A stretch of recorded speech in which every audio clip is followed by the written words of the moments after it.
I'm working on other stuff here as well. Yeah. The Jeff Meacham Network's Multiverse of Media. For over 15 years, the recognized symbol of excellence and the standard bearer in coverage of sports and entertainment.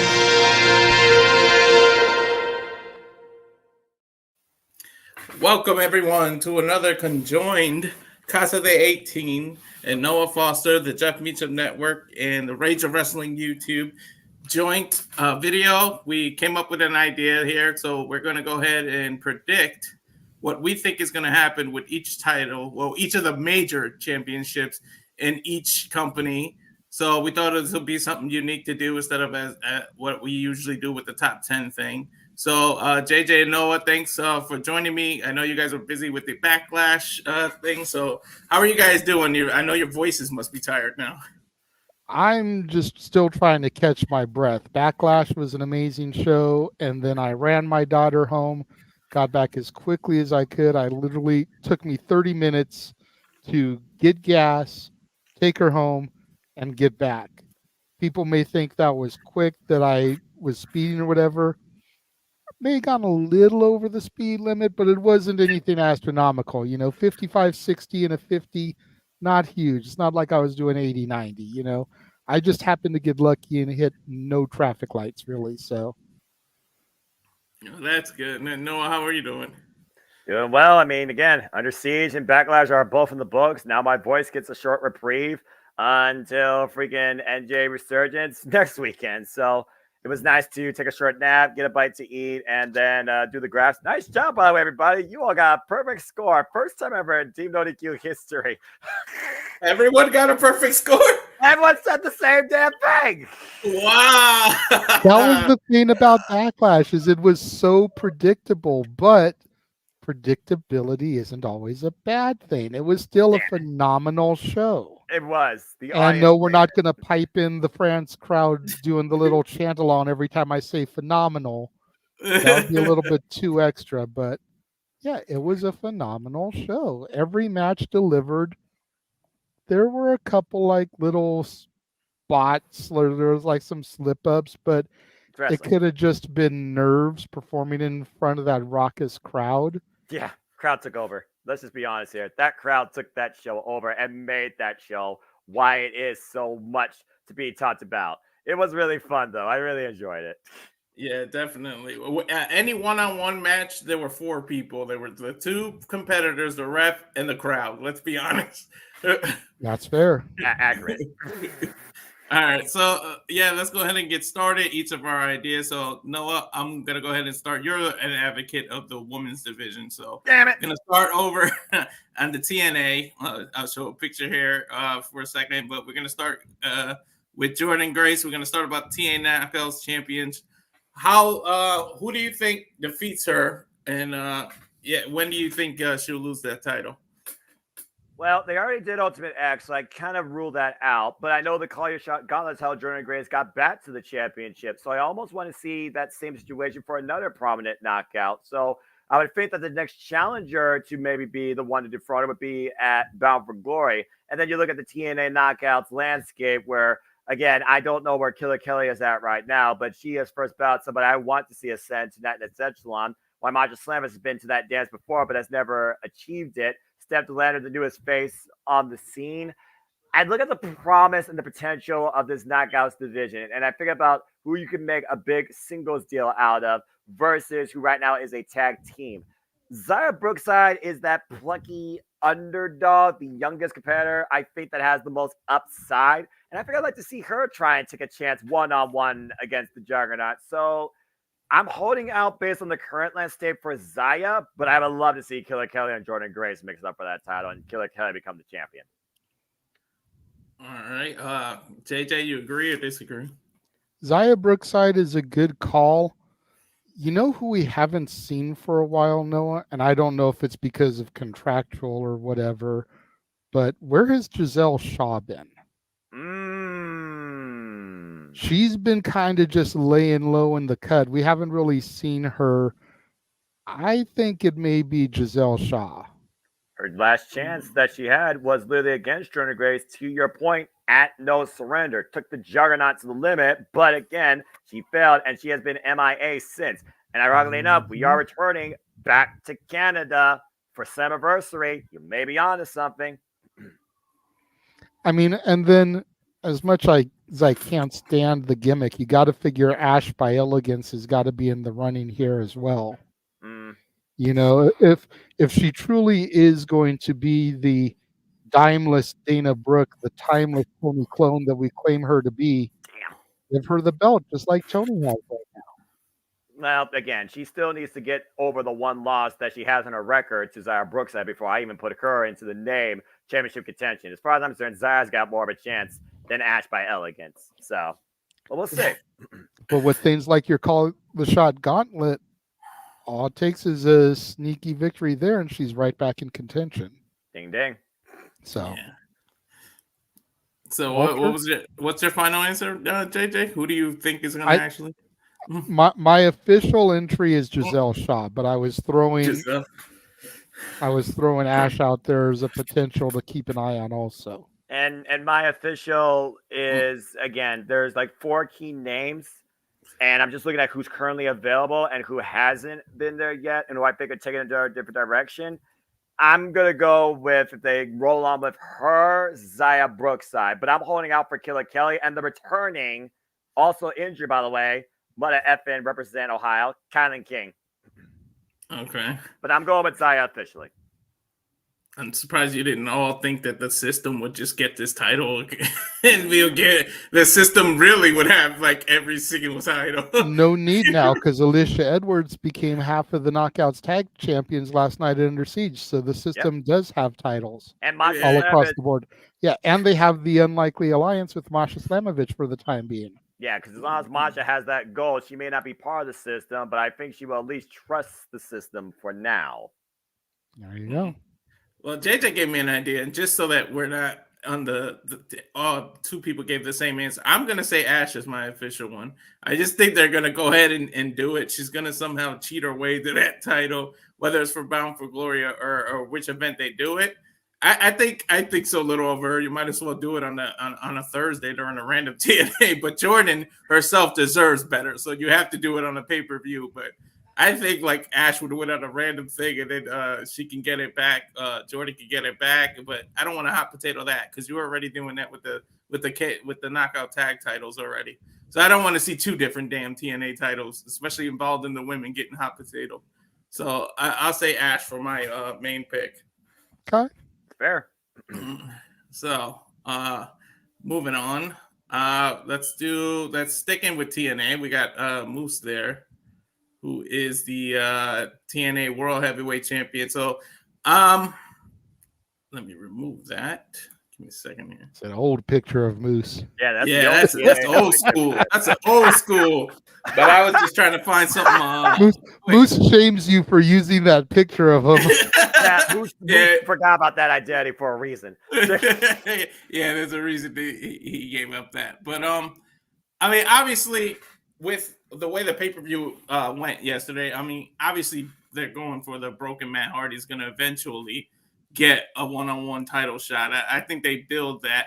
Now, does he win here is the problem. Like, I can't really, it's hard to predict like when Moose is going to lose this title because he hasn't had it that long.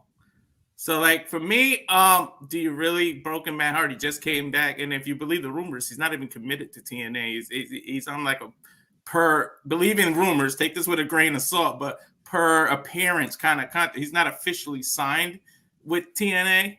So, I mean, I'll say just to put it out there, broken Matt Hardy, but I think he has to sign an official deal first so we can get that. But what say you, JJ?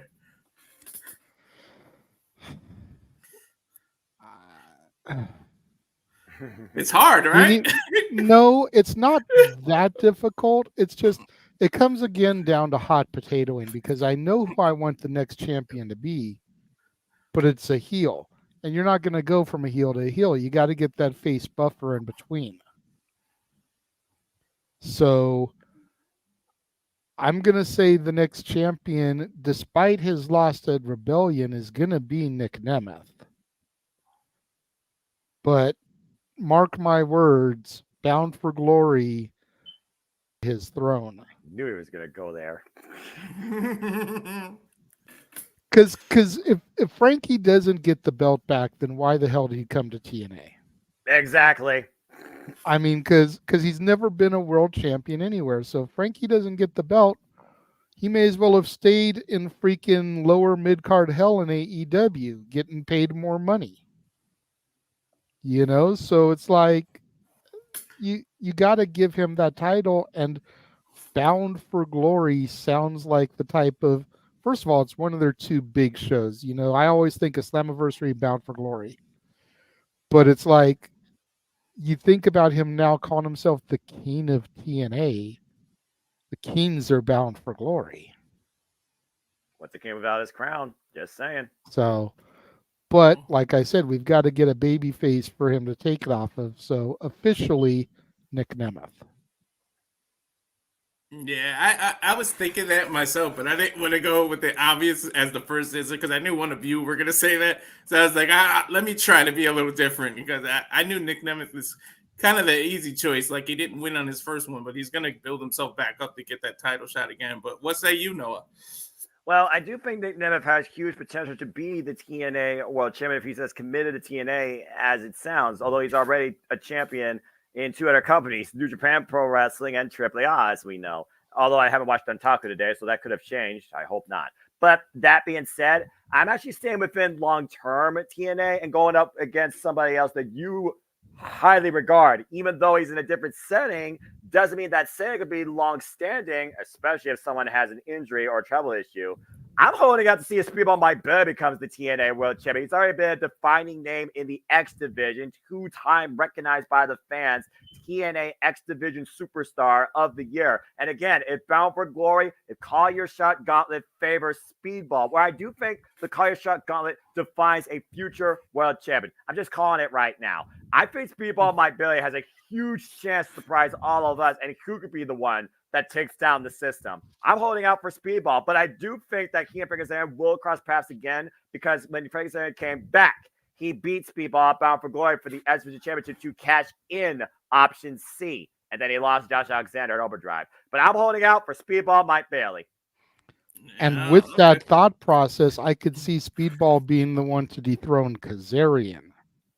And then running that long-term story back. Ding, ding. That makes a hell of a lot of sense. All right, so moving on, sticking with TNA, the last title we have for TNA, we're going to go with Mustafa Ali's X Division title. Now, this one is the one that's a little hard to predict because he's, 251-0 right now since coming back. He's undefeated. 51 days, 8 months, unblemished on his global campaign outside TNA included, by the way. Undefeated. And he's done one hell of a run. You talk about somebody doing a 180 from their gimmick and getting popular. And that match he put on last night, which, by the way, you can see me and Noah call that on demand on any of our channels. The Casa de 18, the Jeff Mitchum Network, my channel, all of us, they're on demand. That was a hell of a call and hell of a fun to do with you, Noah. Simply Reliable made their debut with TNA. It definitely won't be a one-off, my friend. I think you found your new home in TNA alongside Datvilla and James Impromptu. It was a pleasure. Yeah, it definitely was a pleasure. But we're gonna go with the X Division. So let's start here with JJ because I know this was a little hard to predict. But what do you think we're gonna go with JJ? He's got the original X Division title behind him. Exactly why I went with him first.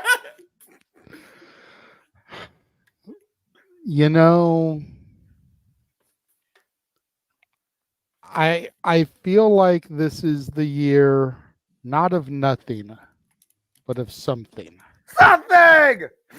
I have a feeling that Rebellion wasn't it for Jake something. There's just something, and I take a shot every time Renegade says something, but I feel like there's just something about him that is gonna make him the guy to take down Ali, especially with the whole, he's too big to be in the X Division. But of course, longtime fans of the X Division know it's not about weight limits; it's about no limits.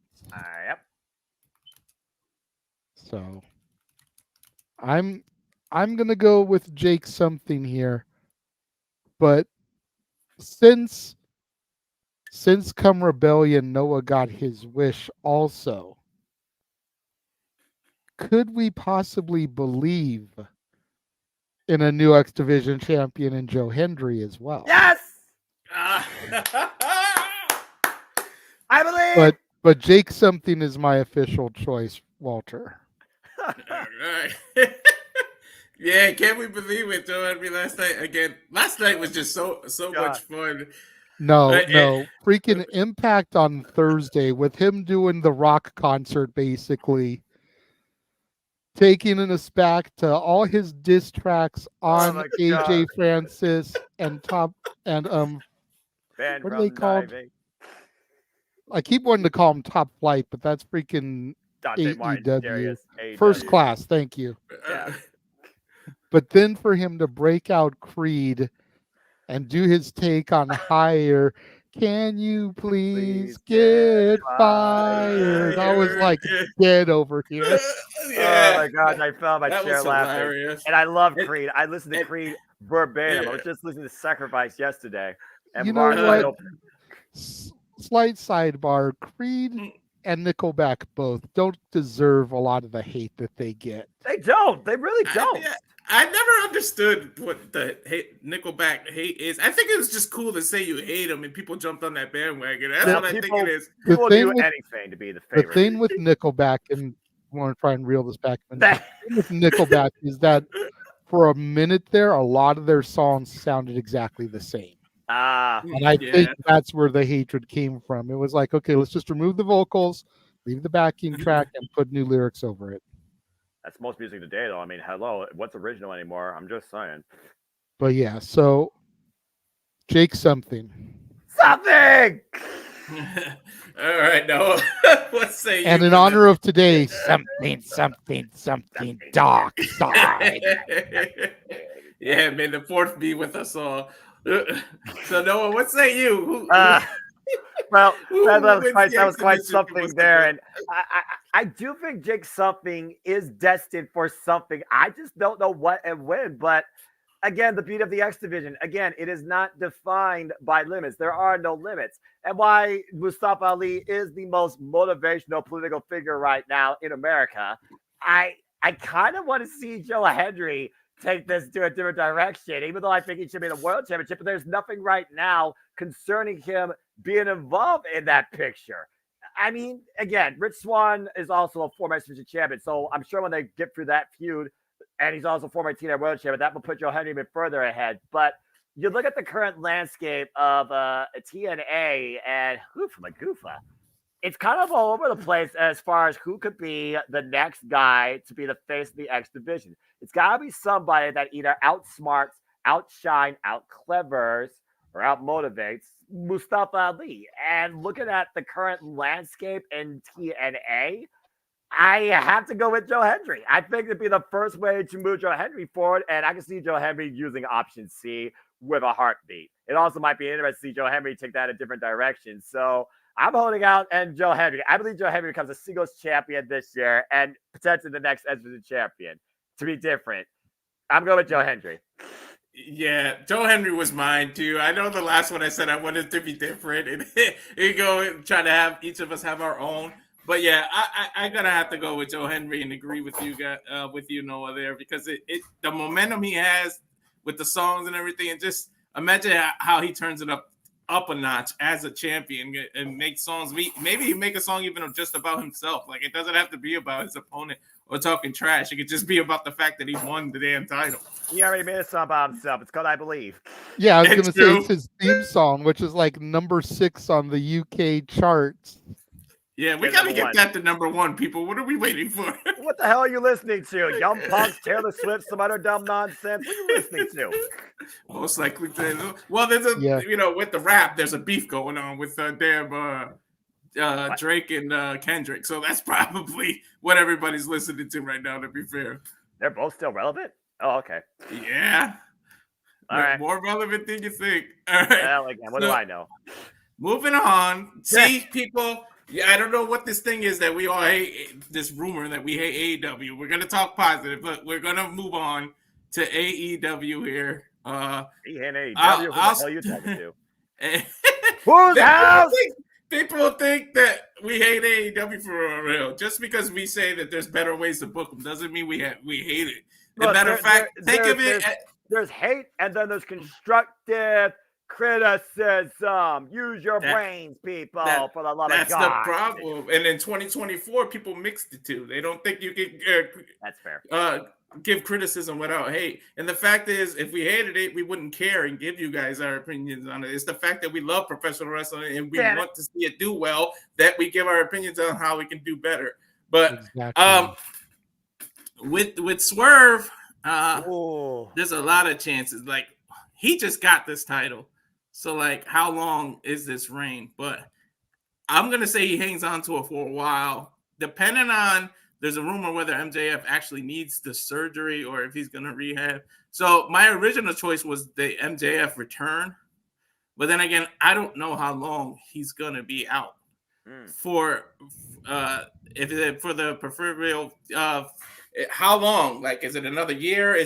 So I don't think Swerve will hold on to that for that long.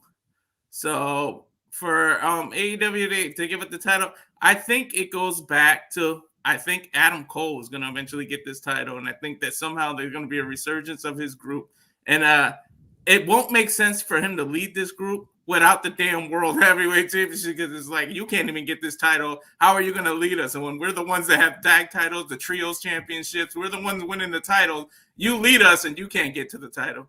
So eventually, I know it doesn't look like they're heading in that direction right now, but I'm actually going to say Adam Cole somehow gets into the title picture if he can walk. Now, we already saw him getting out of the wheelchair. So if this is hinging on if he's actually medically clear, sometime maybe 3-4 months from now, he's going to get it. But, of course, we're going to England pretty soon, right? They're going to London, right? Yep. Who's from London is on the up and rise right now? Will Ospreay. Yeah. So do you give it in London?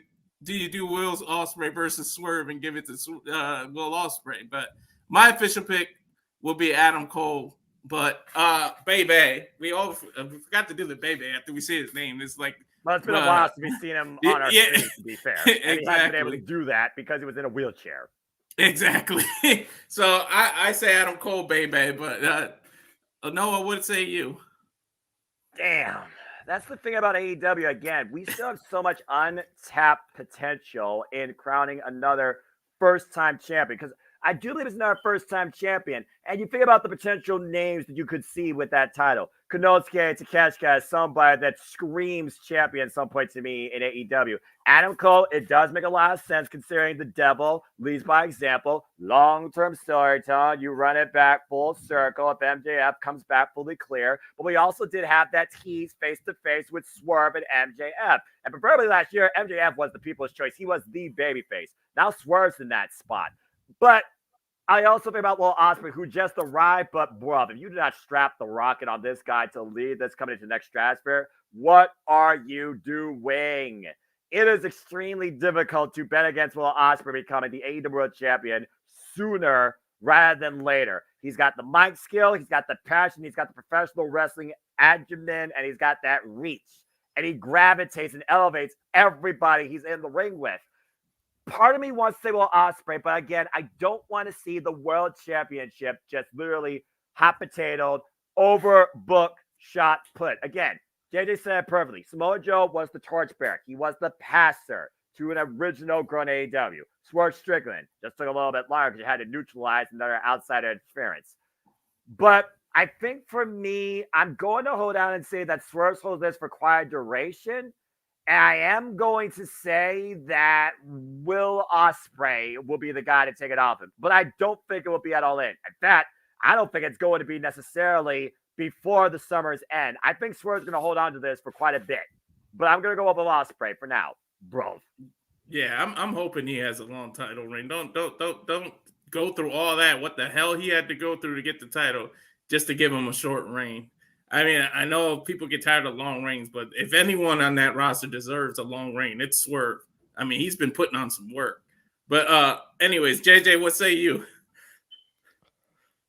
I agree about it being the aerial assassin, crowns up, but I disagree about the long title run for Swerve. I do think it's going to happen at All In at Wembley Stadium. You know, you figure Joe only had about a 4-month run. Swerve got the belt in April. August is 4 months from that. I think I know that I've kind of been back and forth teeter-tottering on this, but like I do like the long-term runs that we've been getting in the companies here as of recent, but I also feel there's such thing as too long. Mm-hmm. We need to find that happy balance, and you figure a 4-month run is pretty solid. 4 to 6 months. That gives you 2 to 3 world champions a year. Yeah. As opposed to 5 or 6 champions, or as opposed to 1 champion over almost 4 years. Right. That's never going to happen again. But I feel like that's a solid thing. And then if you have Ospreay lose it at World's End, and especially if he's going to keep being with the Callis family, you know, you're talking about building championships in the Undisputed Kingdom. Callis family needs some gold too. And especially since Powerhouse Hobbs is about to go out for surgery, they're losing their strength right there. They've got Kyle Fletcher with his title. And who's Fletcher's running buddy? Will Ospreay.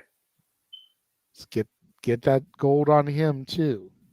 Sammy Guevara is out until who knows when. And then we can have Konosuke Takeshita get his championship. Whether it's the TNT title off of Adam Copeland, whether it's the International Championship, whether it's the Continental title, there's a lot of options there, and some of those belts we're not talking about. But that's why I just threw Takeshita up there. Like there's still a variety of belts that he can go after, even though he's the de facto leader of the Callis family right now. Ospreay gets that strap on his waist, and he's already got Fletcher by his side. Going to go to the moon, Cameron Grimes style, baby. So Will Ospreay at All In. Oh man, if we get to call that, let's freaking go though, bro. Yeah, you get that's good book. Yeah, well, one of these companies should hire JJ. The way he books stuff. I don't know if you want that pressure though, because I know that writing room must be whew. I thrive under pressure when it comes to that type of stuff, and I look at it from 2 different aspects. I look at it from the fan aspect, which is why I enjoy the lengthy title runs, because you want the titles to matter and mean something. Yeah. But you've also got to look at it from the business aspect. All In, Wembley Stadium, arguably the biggest international superstar in the world right now. Probably the only international superstar to ever rival Ospreay's popularity is Davey Boy Smith, the British Bulldog himself. That's a fair if we're analysis. Being real. You're not wrong. That's a fair, very fair analysis. I agree. And where did Davey Boy win the IC title off of Brett? In the UK. Wembley Stadium.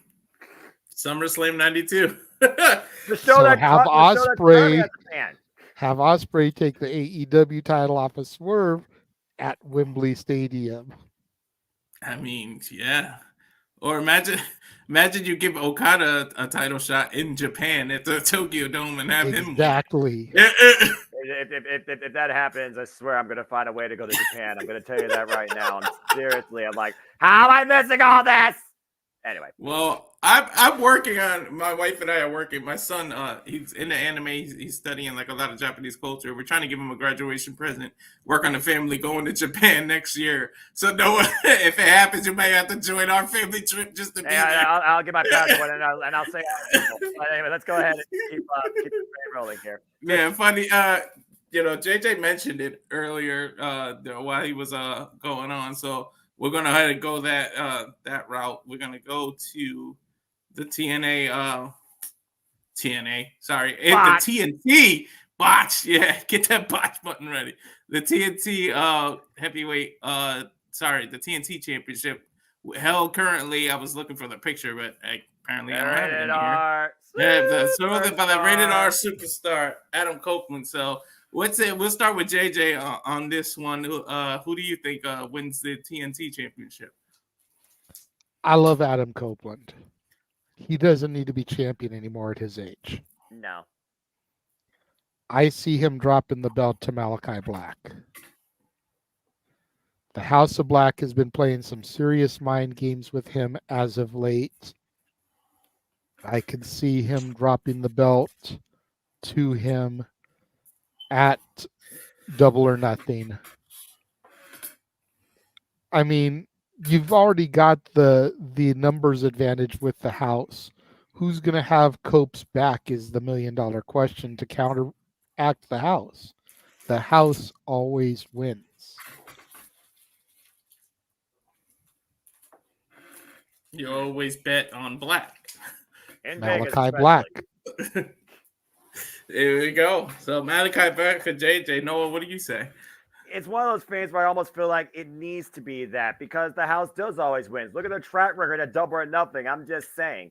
But that being said, if I'm going to be different and go a little further, I'm still holding out for an AEW original to finally win his first accolade in AEW, and I'm holding out for Daniel Garcia. If Edge falls to darkness and somehow gets through Malachi Black and becomes the more sinister, desperate, hungry, ultimate opportunist to cling towards this championship, then Daniel Garcia has a hell of a long-term story to be the guy that beats this man for it. I'm holding out for Daniel Garcia to become the new AEW TNT champion.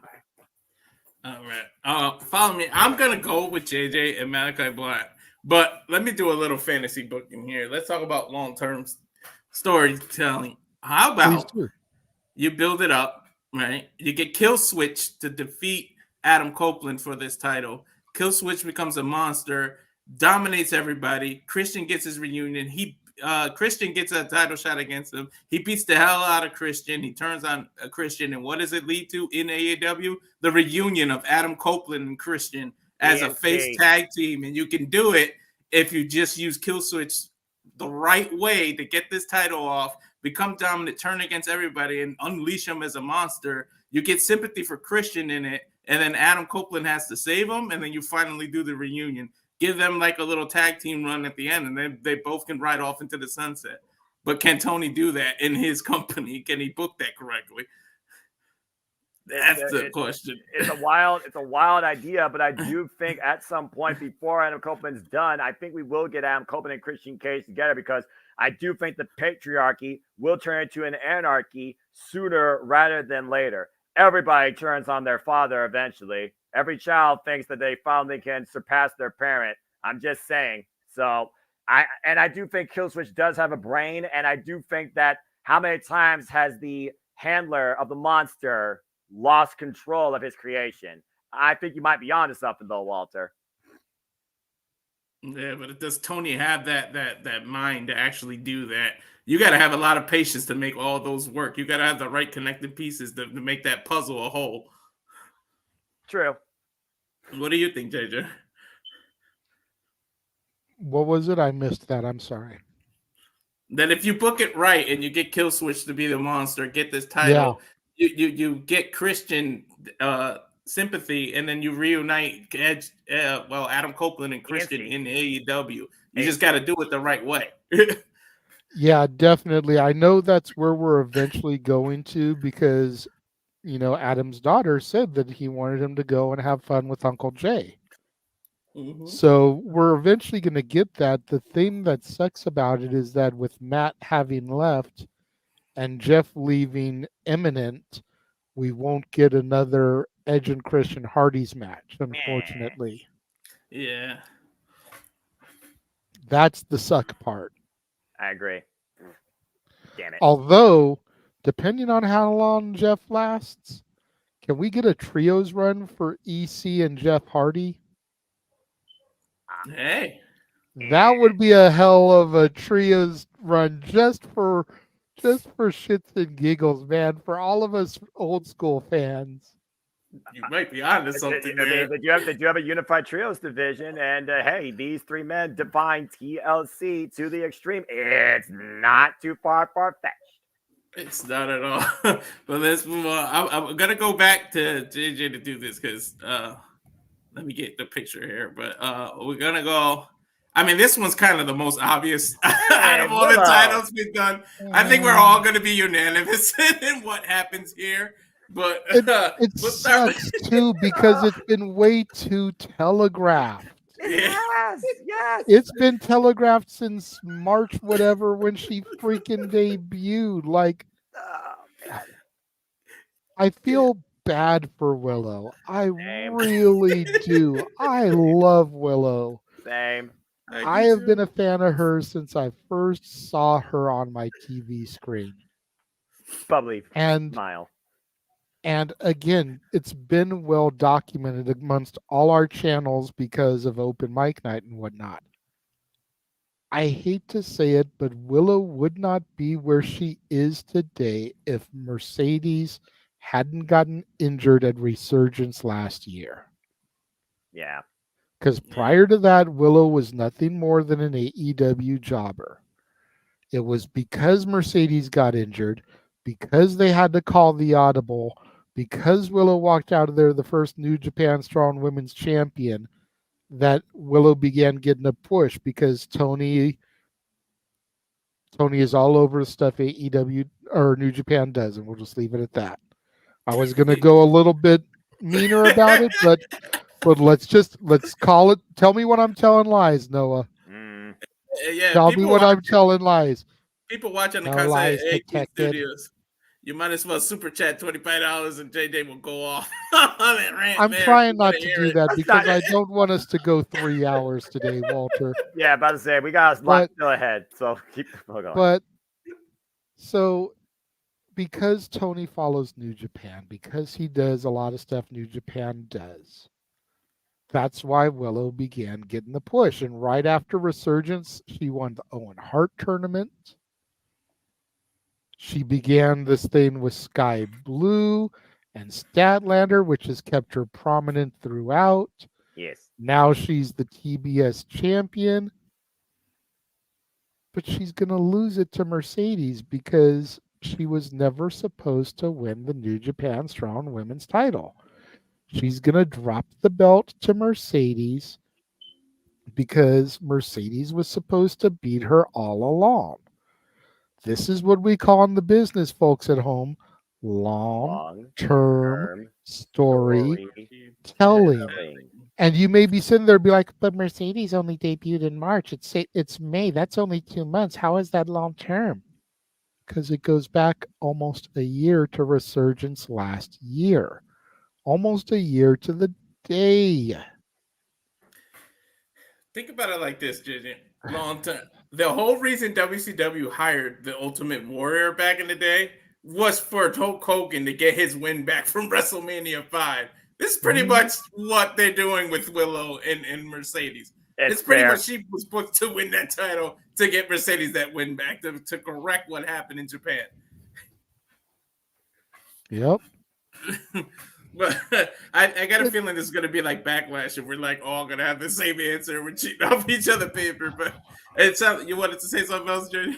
I mean, if it's not going to be Mercedes, if we all know that it will be, but if the only other option at this point, I think, would be Sky Blue. Yes. Or if we find out that the attack was who I think it was, JJ's going in my mind. JJ's going in my mind. I know he's going to say Chris it. Statlander gets the Yes. belt back. Yes, Stokely and Stat. There's a reason why those two have been together, including those vignettes. There you see the subtle wait for the turnaround. I want to see Dark Stat versus Willow. Yes. But I feel like we're going to get there once the belt gets to Mercedes. I have a feeling it's going to be Stat that costs Willow the title to Mercedes. And that's going to be the reveal right there, is because Stat costs Willow the match. Apparently That way earlier- Willow stays a little bit strong in the fact that she was screwed out of the title. Yeah. Instead of turning her right back into an AEW jobber. Yeah, and Noah, get ready for the patch. I think I said 5 earlier instead of 6 with the WrestleMania, but you guys knew what I was talking about. We knew what you were talking about. That's why I didn't botch you. But yeah, you're right. Bot. All right, Noah. I said, I got the feeling it's all like Backlash. We're all in agreement, but go ahead. What's it? He took the words literally out of my mouth. Okay, why we talk about AEW in a positive or more constructively than we talk about, negative stuff, unless we talk about two particularly based on personal history that we've learned and acknowledged. At the end of the day, we want AEW to succeed. How you succeed? You adapt, you evolve, you become more aggressive, you build more stories outside the title. It does seem as clear as day on paper that the next TBS champion right now will be Mercedes Moné. But what do you do with Chris Statlander, with Sky Blue, with returning Julia Hart? That now will rebuild because she's out on injury. I'm just saying. It just screams right now that you can't have an unbalance of too many baby faces and too many heels. And clearly right now, looking at this match coming up to Double or Nothing, Willow is the proverbial baby face. Moné right now is kind of calling herself a baby face, not necessarily claiming she's victim, but also a CEO is a boss for a reason. Also going to be a massive bitch. So I think it's clear as day that Mercedes Moné is going to win, but I almost don't want to see it happen during the match, JJ. I want the turn to happen afterwards. The embrace of her friend, standing by her no matter what. They went to Chuck E. Cheese together. And then Chris Statlander pulls the trigger with a steel chain wrapped up hand. I think that we're getting a post-match descent. But I definitely have Mercedes Moné become the next TBS champion. Although I do feel bad for Sky Blue, but hey, Sky Blue, she's already living in the moment, all right? Got her face in the truck. She's going to the extreme, and she freaking loves it. What a freaking match on Rampage, by the way. That was awesome. Yeah. Sky Blue taking that bump for the barbed wire board into the table, too. Probably still getting unpinned from it. But yeah, it's Moné right now, and it's Sky Blue later. And I think Chris versus Willow is a thing to come as well, with Chris even darker than before. Yeah, there's of course we're all gonna say Moné, but there's a couple of names, like there's a certain dentist we haven't seen in a while in AEW. I mean, could she come back and get this title? Getting closer to coming back, so I've heard. I mean, again, when you have a compromised back, you honestly don't know if you can come back. And then there's also that negative mental pressure. But if Thunder Rosa can come back, I think Breaker DMD can also make a return. Now, whether or not she does that on her own or alongside somebody else, hello, Rebel. Just saying. You also have someone that you love. Long may she fucking reign here. I see her further than this, though. Yeah, if Britt is going to get into this picture and become the first AEW women's and TBS champion, I think the money match is Britt versus Mercedes at All In. Which we would definitely call here in the Championship Network. We're calling the show regardless, but yeah. And to Emmanuel's point, she may be above the TBS championship, but considering there's not a whole lot of women's titles, for Britt to be able to say that she was the AEW women's champion, first winner of the Owen, and TBS champion, that's damn near like on her way to Grand Slam status. Exactly. They ever announce a tag team title for the women there, that would basically be Grand Slam status. If they announce a Women's Continental Classic, that's a whole nother accolade that Britt Baker could attend for. And just think of it like that, Emmanuel. It's all about accolades for the DMD. Yeah, we could say people are above a title, but how do you make a title relevant, make it important? You give it on that person and make sure they make it relevant. Then no one's above exactly the title. why they're giving this belt to Mercedes. Because no disrespect to Stat, Julia, and now Willow, this belt hasn't been important since Jade lost it. Yeah. And giving it to Mercedes is going to elevate it back to that status. Yeah. It's just business at the end of the day, and why each champion in the TBS title has to find it their own way. Mercedes Monet will bring more eyes to the letters TBS on Wednesday. Exactly. Mm-hmm. Now we're gonna move on. I don't know if no one wants to do his little trick for what we're gonna talk about next, but we all know I appreciate that. He might want to go timeless here. Crap. But we're gonna go with the AEW Women's Championship here, and of course, timeless Tony Storm has this right here. Here we go. Now, Noah, we're gonna jump right to you for this one. What do you think? Who's gonna win this title? I'm only gonna say this one time and one time only. I'm a fucking hater for life. It was Double or Nothing last year that Jamie Hayter was ambushed by those outcasts that allowed Toni Storm to beat her, and I know it was right up due to her injury, but she also was due for her big moment in Wembley. If they do not create Jamie Hayter versus Timeless Toni Storm at All in Wembley Stadium, then I have no idea where they're going in this women's division. I have to believe that Jamie Hayter is the one to take the head off this freaking charlatan and bring this title back to full color with a strong dose of haterade. I gotta go with Jamie Hayter at this point. There's no one else besides that. All right. Enough said for Noah. Noah has spoken. So I think there's one other person beside that, Noah. And who would that be? The woman who Timeless Tony has wanted a match with for these last few months. Wendy Richter, damn it. It's not gonna happen. They are not gonna Wendy Richter. That needs to be the next match for real. Like whatever is between Double or Nothing and All In, it needs to be Tony versus Wendy Richter. It'll be Toni Storm versus Mariah May or Mina Shirakawa before then, because we got Double or Nothing and the Forbidden Door. We have nothing in July. You know they're going to do Forbidden Door. Do it there. How perfect. Wendy Richter and Toni Storm at the Forbidden Door. Book it. Damn it. I'm going to freaking lose my mind if that happens. It sounds like Tony Khan booking anyway. Noah, let's be real. That's fair. I want Serena Deeb to be the one. That's the second time, Daniel, going after that Double or Nothing. But again, I'm learning, like JJ, to adapt to the mindset of both fan and business and long-term storytelling. Jamie Hayter, AEW original, huge favorite among the people, strong champion, had to relinquish it shortly due to an injury. Keyword, injury. That's the only reason she lost last year at Double or Nothing. I saw they were setting her up for friggin' All In. I could see it. She's from the UK, damn it. So it just feels like it has to be Jamie Hayter's moment. Gotta go with Jamie Hayter.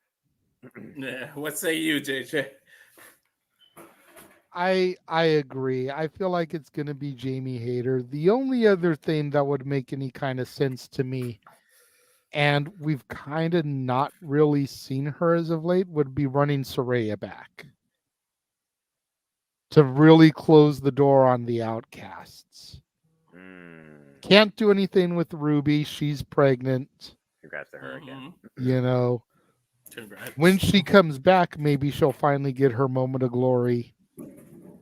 Then all the outcasts can say that they've been AEW Women's Champion. Good point.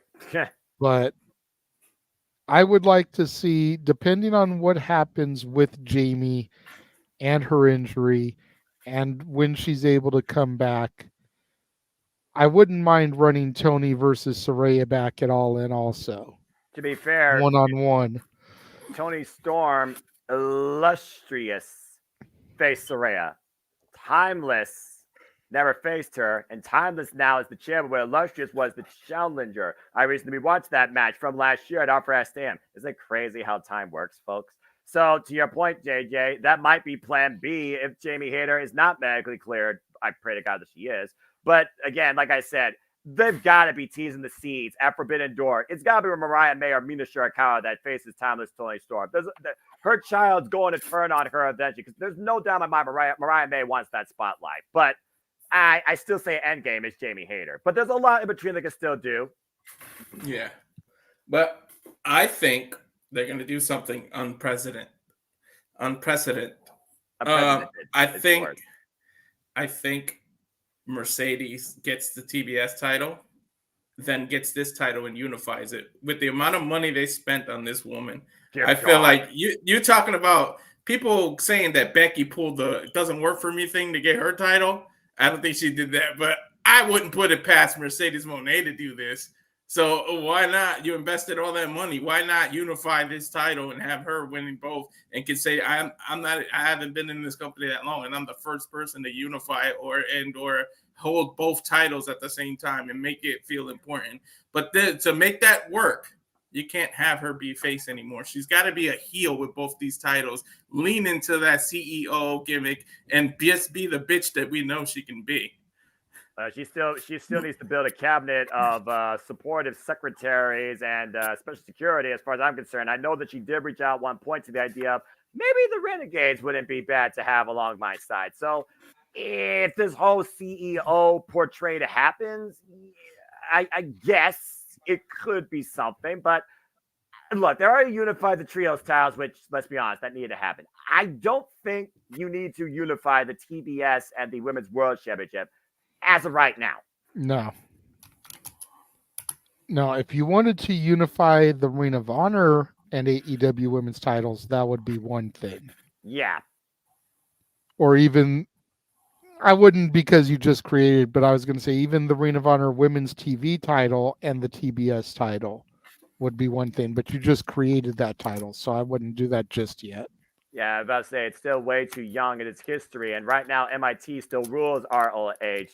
Athena, who's been unopposed by everybody in and out of AEW, ROH, and Japanese pro wrestler, being perfectly honest here. And of course, Billy Starks, the youngest individual almost in the entire Tony Khan ecosystem, just won her first title accolade. So yeah, let these titles cook, let them build. Let's see what happens. But seriously, Jamie Hayter, bring this title back to full color. All right, let's move on to JJ's NXT, damn it. Speaking of full color. So let's go ahead and we'll start with who the current champ is, and that's Roxanne Perez, the NXT champion. The prodigy. Now, she just got this title, so we'll see how long her reign is. But JJ, what say you as to who wins this title? Good luck, bruv. Exactly. I know. See, a lot of people have to remember that Roxanne Perez is essentially in the shoes that were supposed to be Cora Jade's. I've been saying that for ad nauseum. So have I. I'm repeating it for the viewers out there that because this is a Walter production, may not have heard this before. That's fair. Even though we are streaming on all our normal channels. Yeah, right. But this is supposed to be Cora Jade's run. Yes. So the obvious answer would be the person that's going to dethrone Roxanne is going to be Cora Jade. Once she's ready to come back, she would come back, basically get a babyface pop coming back from injury, unfortunately. And because Roxanne has gone full-blown heel, Cora's going to have to be the babyface in this rivalry. Mm-hmm. But I don't know if we want babyface Cora. And therein lies the dilemma. You know, there is a bunch of women right now on the NXT roster that very easily could become women's champion. And that's why I love my NXT and why I proclaim, and Noah and Dattila have both co-signed with me, that it is the second best women's division in the States behind the Knockouts. Ava's going to tout it as the best, which I get. She's the GM. She's got to praise her brand. Yeah. But let's be real, the Knockouts are ahead of them. But you've got Fallon Henley, who just turned heel. You've got Thea Hale, that if she becomes women's champion, Noah has to buy a Chase U shirt. Not gonna happen. You've got Lash Legend, who could dethrone her and then become, a power couple with Trick, leaving the metaphor. Oh, That was Lord. in my head too. That was You've definitely in got my head. Gigi Dolan, who once she gets away from Ariana Grace and this beauty BS, could jump into that. You've got the up and coming soul Ruka. You've got so much talent. And please, chat, don't start pointing out names that I didn't say. I realize there's a shit ton out there. The chat's gonna try and overrun JJ. He can't say For every real. damn name, otherwise For we'll real, be here for because- 3 hours. Seriously, plus Like these 20 two have to women. give their thoughts also. But I feel like the person that's going to take it is going to come out of nowhere. And with that mentality, because that's the best kind of victory you can give someone who's become as cocky and arrogant as Roxanne, is Right. to have it be the person you would least expect. Right. And for that, it comes down to me to two names. My girl, Thea Hale, and the true person who I'm actually going to pick here because I don't think anyone would expect it. Adriana Rizzo. What? So you can- Whoa. What JJ's going for- Tony I think D'Angelo- she truly would come out of nowhere. The Tony So- D'Angelo financial advisor? Yes. But JJ's going for that 1, 2, 3 kid moment where Razor Ramon's all Yes. cocky. You don't expect Yes. Razor Ramon to lose the title, and then suddenly 1, 2, 3 kid beats him. Granted, that was money, not a title, but But still, like, I feel like she's the type of person that everyone is gonna undervalue. Even you just sat here saying the financial advisor. exactly. The fact that the name caught you off guard like that is exactly why I would book it that way. Definitely. Hey. You set up yourself maybe not a tournament, but a battle royal or something leading into Heat Wave or maybe No Mercy. That way Roxanne can get a decent little run here. And then you pull that trigger out of nowhere. Let her get a little bit of mixed tag action just to get a little bit of in-ring experience, or Iron Survivor. That. There you go. That. Deadline. Yeah, that actually, okay. There might be some merit to this now that I think about it. I Even think though Bob someone's Heavyweight dog Champion- even agrees.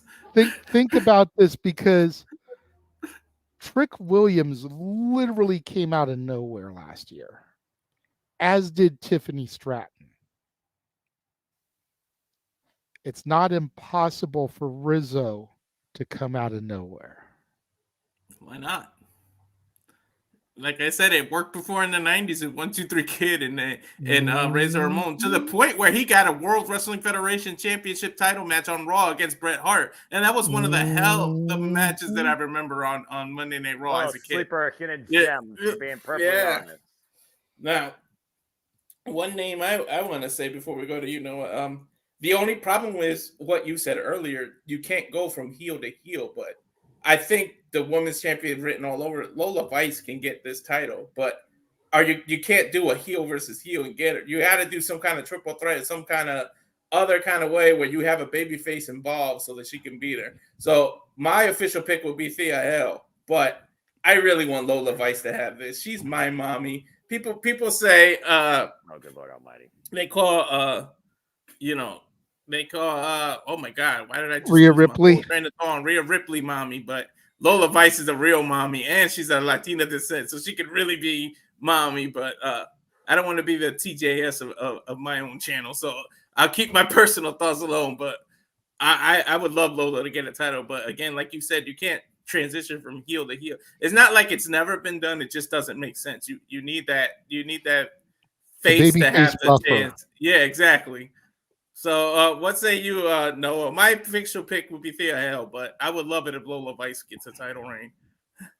Well, considering I'm recently getting back into the letters NXT more than ever because of the potential of this women's division in the quantity they have and the quality they are creating. Again, though, I've been saying ad nauseum. I don't think Skater Girl Cora Jade is somebody to take the title off heel Roxanne Perez. I'm just saying. But you gotta look at right now the landscape, and I'm trying to think of the actual baby faces they're trying to create there that could held this championship and have gotten that level of momentum, crowd favoritism, and connection, like Trick Williams. There isn't that many there right now that I could think of. And with this brand new title coming into play, the NXT Women's North American Championship, where we're going to have everybody involved in a combine, I have no idea where to even begin. But I hate to say it, but again, I have to be unbiased. I gotta be fair in my judgment and honest. The only real babyface you have right now that truly has become a people's choice for the longest time, staying to her roots and beating out a toxic village, purging them possibly from chasing diversity while everyone else has betrayed her. I gotta hold out right now for Thea Hale. I can't believe I'm saying that, but Thea Hale right now has the most realistic chance. She's been in the bands before. She's got that long-term storytelling, and maybe this time the professor will actually trust her to go on her own and actually survive, find a way to out wrestle the prodigy and surprise us. So just based on what I'm looking at right now from the NXT product, the baby faces, the heels, the stories, the character developing, sure as hell I didn't agree on anything related to OTM. I gotta right now, especially since the person that faced her lost, I gotta hold out right now for the only real babyface connected to most of the audience right now. Also has not been injured or coming back from an injury, so there's no disconnect. It's hard to bet against right now. Thea Hale being your best chance. He is the ultimate babyface right now in NXT versus the ultimate self-hero heel right now in Roxanne Perez. So I've got to go with that. Slowly but surely, JJ. We're getting to him, JJ. Yep.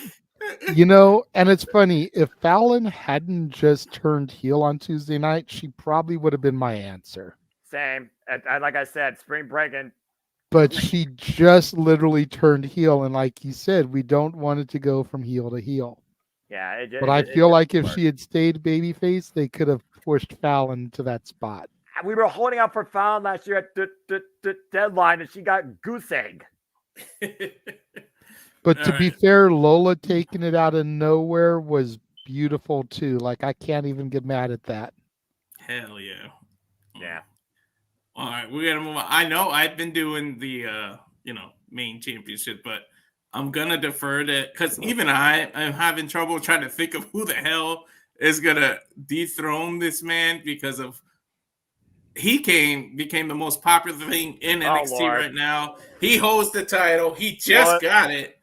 So, like, this is long-term booking. We got to think way ahead because I don't think there's any time soon that he's winning this title. So losing this title. So we're going to default to JJ first. But, of course, we're talking about the NXT Championship. Who the hell is going to whoop that Trick and actually beat Trick Williams and dethrone this championship?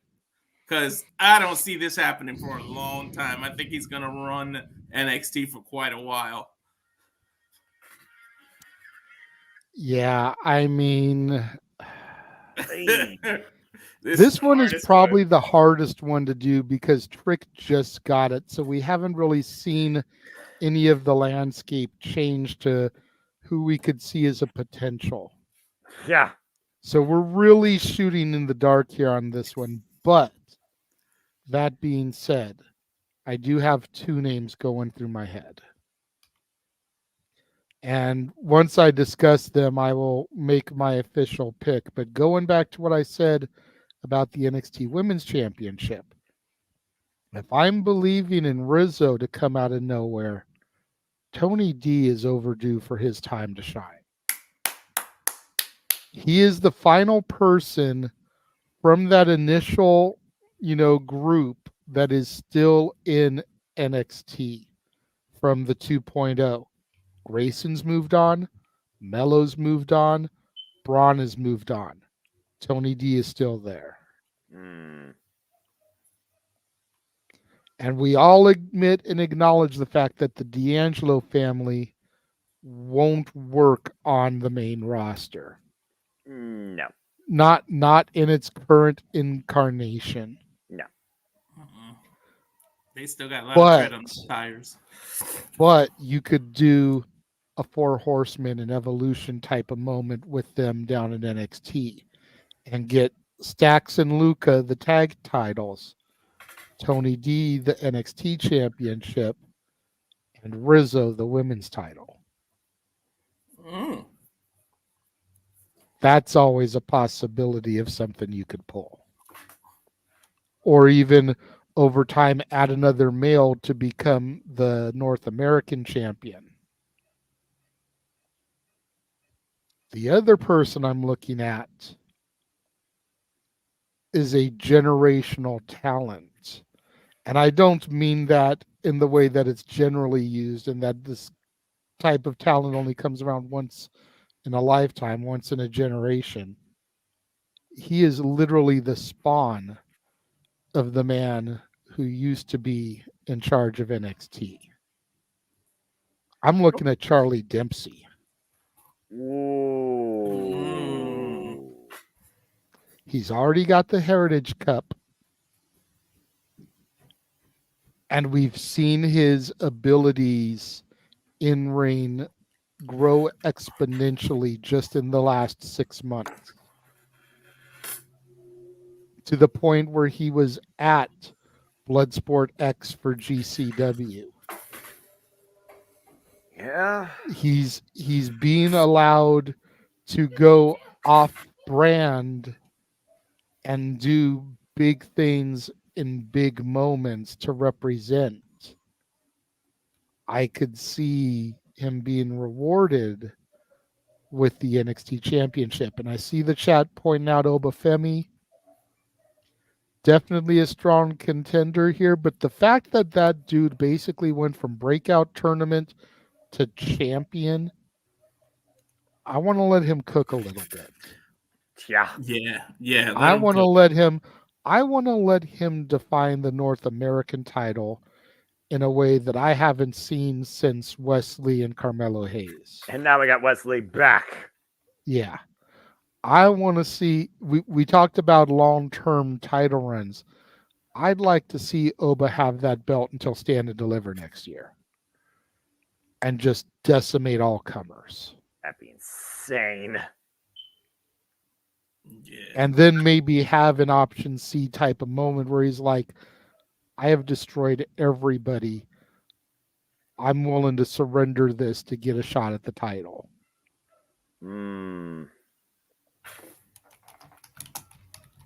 That way you still keep him strong, even if he loses the title match. Because nobody beat him for that North American title. Just like Asuka never lost when she vacated the NXT Women's Championship. And then you can even run it back at Spring Break-In if he were to lose at Stand and Deliver. Since he never was beat, he could get the first shot at whoever is champion. Yeah. Going off your theme of out of nowhere and someone who can actually take the heat, because we know whoever the hell is going to beat Trick is going to be booed the hell out of the building. Nobody's going to like him. He's going to forever become like the biggest heel ever. And I think someone who can actually take that on their back and become like this big thing because they're already kind of an asshole. Believe it or not, out of nowhere, if you build them right, put Lexis King. Okay. If you build it right, what do you think I was going to say? Sweet baby Jesus. Elizabeth, I'm coming. I thought you were going to say Noam Dar for a minute. I was about to log out of this room. I would have disconnected from this feed. Hell to the no. I will go back to the forward frame that I thought I'd left buried. Don't make me say it. Don't make me say it. I will say it. Hell no. I would smack anybody who would say that. But no, if you really think about it, Lexis King can take that kind of heat. Like being the one to beat Trick, because they're going to be hated like a dictator or something. Whoever beats Trick, the crowd is going to turn on them so bad. But I think honestly, Lexis King is the kind of character where he can take that heat and throw it back at him. So, like for me, I'm going to say Lexis King, but that's just going with Renegade's theme of out of nowhere people. But you got to build them right. It's going to take months. You got to do it right. Well, look how long it took Trick Williams. It took literally about a year. Yeah, exactly. So what say you, Noah? Well, again, we're going in blind here, guys, because one, he just got it. Two, we know there's going to be constant changes to the NXT landscape. We're going to get a new influx of talent, obviously another breakout tournament. We're going to see new stars develop. And right now, again, look at the top single men scene. Who's there in it? We got grudge feuds with Ridge Holland and the freaking Sean Spears that are doing their own thing. We got freaking Noam Dar, who somehow still exists on our screen and didn't get rejected like TikTok should have been banned by the US. You got freaking Josh Briggs that's trying to figure out his own direction after falling short for the NXT North American Championship. Obafemi and Trick Williams sounds very interesting, but I don't want to see Obafemi challenge him as long as he's NXT North American champion. So again, you got to look at opportunity, ultimate loved, ultimate hated. Who's the guy that's the most obnoxious, annoying, booed out of the building that you could bring into NXT and create an identity out of? I do think Tony D'Angelo is a sentimental favorite. Even he earned my respect after his match with Ilya Dragunov. So I think just because, like you said, because he is part of he's the last one of the original class of this NXT roster horsemen to define themselves now to be part of the main roster. I think I got to hold out for Tony D'Angelo. Why he's making that, that Heritage Cup looks nice. I don't think he wants that at the end of the day. I think he still wants the NXT Championship. So I'm going to hold out and say Tony D, because there's something about the family where it's all about picking up business and leading by example. Sometimes you got to break a few eggs to make an omelet. And sometimes you have to be the guy that wears the proverbial black hat. Forget about it. So I'm just waiting for him to do this like the Virtuosa does. I love that. Even though she's from Jersey, she's still full-blood Italian. So I'm going to go with Tony D. I think Tony D gets it done before he leaves NXT. And I think Trick Williams will unfortunately be the guy that is sleeping with the fishes. Go with Tony D. All right. JJ, was Tony D your official? I know he was one of your picks, but did you officially say Tony D? Yeah, I'll officially go with Tony D here since I'm trying to build the family up to be Evolution-esque here. All right. Well, let's move on to the main roster of WWE. We just saw her win the title in a battle royal. So we're gonna go ahead and go with the world. I'm getting confused with what they called the titles. I think the Raw one's the World Women's Champion. The Raw one is the Women's World Heavyweight. The SmackDown is the undisputed WWE Women's Championship. All right, so how it can be undisputed when there's two women's titles, but okay. Exactly. Yeah, well, exactly. Again, it's SmackDown, Raw, brand split, LOL. Anyway, that end of itself call is it the Raw and SmackDown women's titles. Exactly. Yeah. So we're talking about the Raw one that Becky just won in a battle royal. Right. So we're gonna start with Noah. Who do you think beats Becky for this? Okay.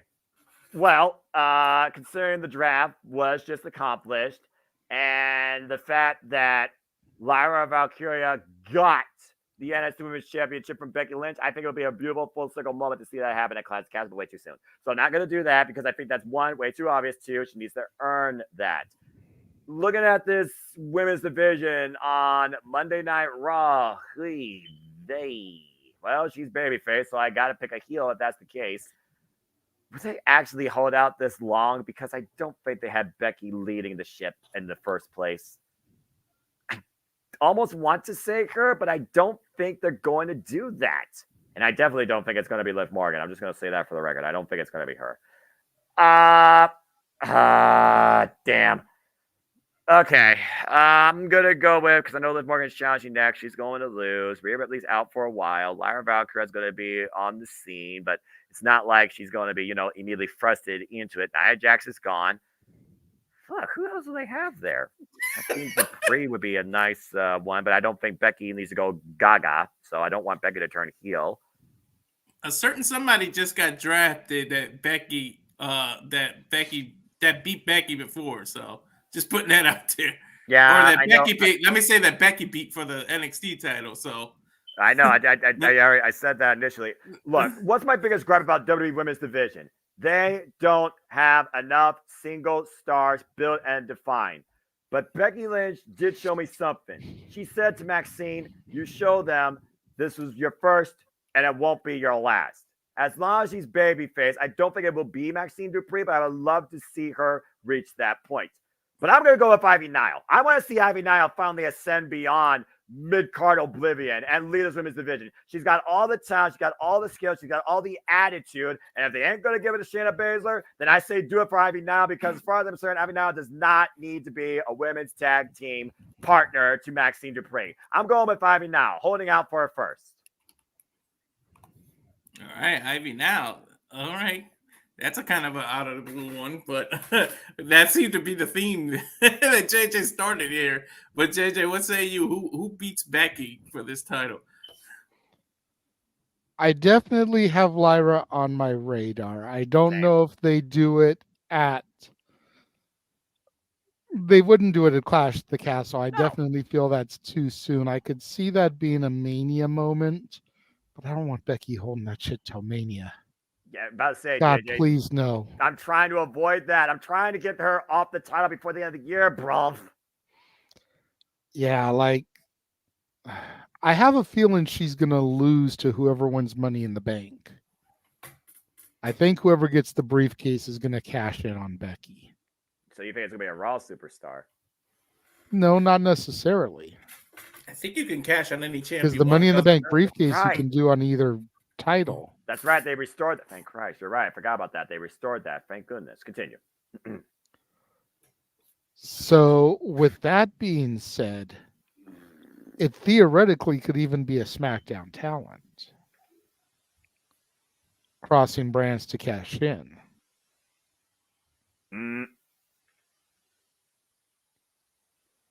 And with that being said, I know where he's going.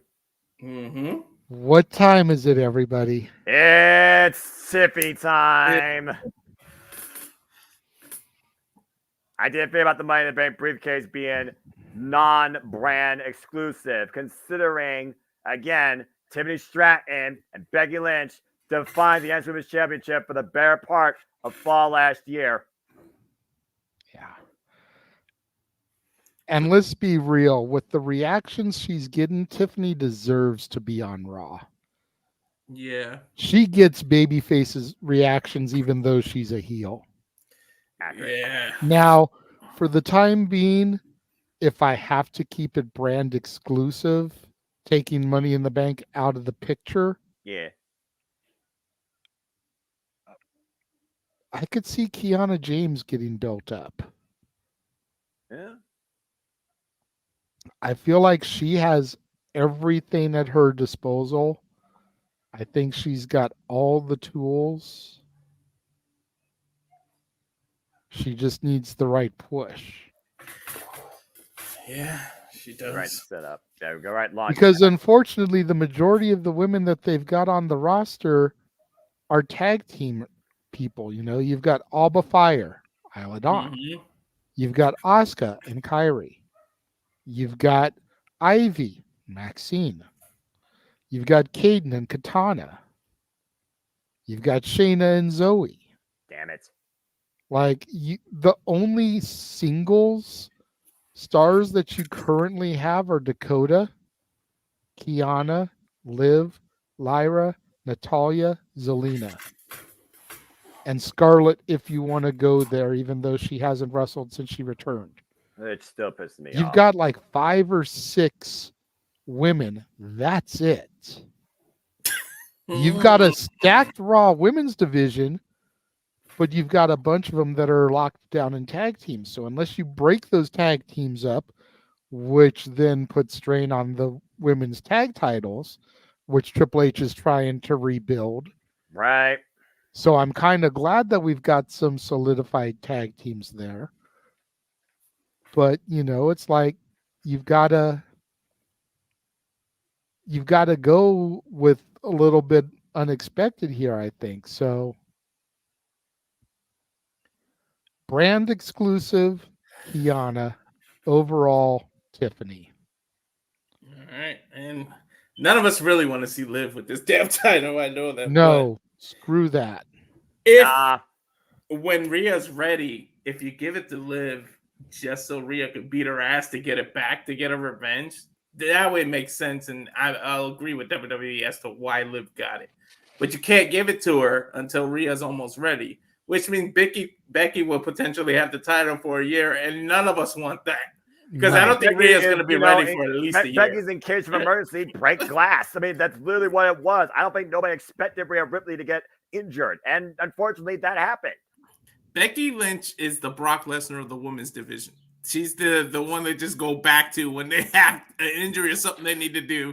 They just go back to her. So it's kind of accurate. They kept doing that with Brock Lesnar, just putting the damn title on them. And John Cena. Yeah, John Cena. Yeah, exactly. Hence why he has that title 17 times. Well, not that specific title, but both title. 16. Yeah, sorry, 16. 16 times. Botch. Yeah. Been botching along, but I mean, yeah, like you guys said, most of the Raw women's are tagged, so it's like hard to see what they do. Like, I'm just gonna be the asshole out of us and say Liv then, and just pick her. Like, I know that'll get booed and everything. I'm just gonna pick her, but you gotta let them work. But it's just, God, don't let her hold the title until Rhea's ready, and Rhea probably won't be ready for another year if she needs surgery. Like, hopefully she can rehab it and not need as long as time. But, you know, JJ keeps saying it. Like, it's funny that Dom is hurt, but he gets to travel and Rhea has to go away. But I think that has more to do with because she's going to return as a face, if anything. And they don't want that to happen to Dom, because anytime anybody gets injured and anytime somebody goes away, when they come back, look at Triple H in 02. No matter what, he was a heel, he was an asshole. What happened when he came back? He became like one of the biggest baby faces there are. Hence, it only lasted like a month or so because he went right back to his old ways. But anybody goes away, no matter who they are, for a little while, out of mind, out of sight, you forget who the character was. And when they come back, they automatically cheered. So I think that's the main reason they just don't want Dom getting cheered. Yeah, I can see that. But yeah, I say Liv, but not reluctantly, just because the next title we're going to talk about is what I think JJ scenario is really going to happen. But it doesn't have to be brand. It doesn't have to be brand exclusive, but I feel like that's what they're working for. And I think she is winning the Money in the Bank. So I'll just spoil mine. I'm saying Tiffany's going to be the one to defeat Bayley for the WWE. That's an old picture too. I picked the SmackDown title, SmackDown title, but I was kind of rushing. But yeah, so I say Tiffy wins this title via the Money in the Bank. Just cash it. Just don't do the. I don't want. WWE has had a tradition with the last like 3 or 4 years. Whoever wins Money in the Bank cashes it on the same damn night when it comes to women. Like, we haven't really had since maybe Alexa Bliss or we haven't had someone carry the. No, even Alexa Bliss did it on the same night, didn't she? Mm-hmm. We haven't really had a woman carry the Money in the Bank and like develop heat towards herself before she cashes in. They've all been cashing it in on the same damn night that they win it. So can Tiffany do that and just be, because I want to see that run with Tiffany with the Money in the Bank and just carrying it every week and getting even more and more popular until she finally cashes it in. So, but my pick is going to be Tiffany doing that. Go ahead, JJ. Io carried it for about a month or so before cashing it in and becoming champion. Yeah, she did. But aside from that, a lot of people just, I don't know what it is. They've been cashing in the same night they won with the women, but I'm gonna go to JJ. So JJ, what say you? Who beats Bayley for this title? Again, like, I know it sounds cheap, but I always come down to 2. There's a bunch of people on the roster that it could be, but I come down to 2. You know, my dark horse is somebody that I know Noah would pop big time for.